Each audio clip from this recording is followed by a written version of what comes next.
La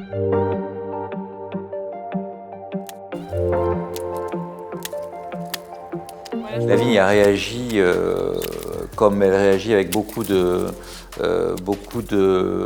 d'interrogations par rapport au vigneron. Il faut garder l'humilité qui doit être la nôtre. C'est la vigne qui décide en fait. Et on était, je le dis très humblement, on était très inquiets de ce qui se passait parce que quand il pleut, quand on a des conditions de développement de maladies, que la vigne est quand même arrosée beaucoup dans un printemps qui était, je le rappelle, humide quand même jusque tard dans le mois de juin. Dès l'instant où on a commencé à avoir des conditions estivales avec beaucoup de sécheresse, elle a réagi instantanément et elle a permis tout le système racinaire.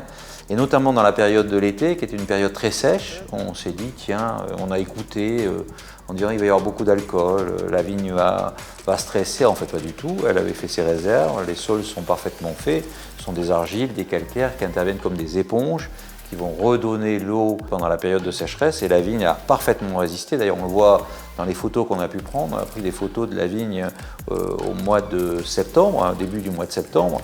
Tout le monde disait il fait très sec, qu'est-ce qui va se passer? En fait la vigne était très verte, il y avait une vraie réponse de la vigne à l'eau qu'elle avait gardée pendant l'été.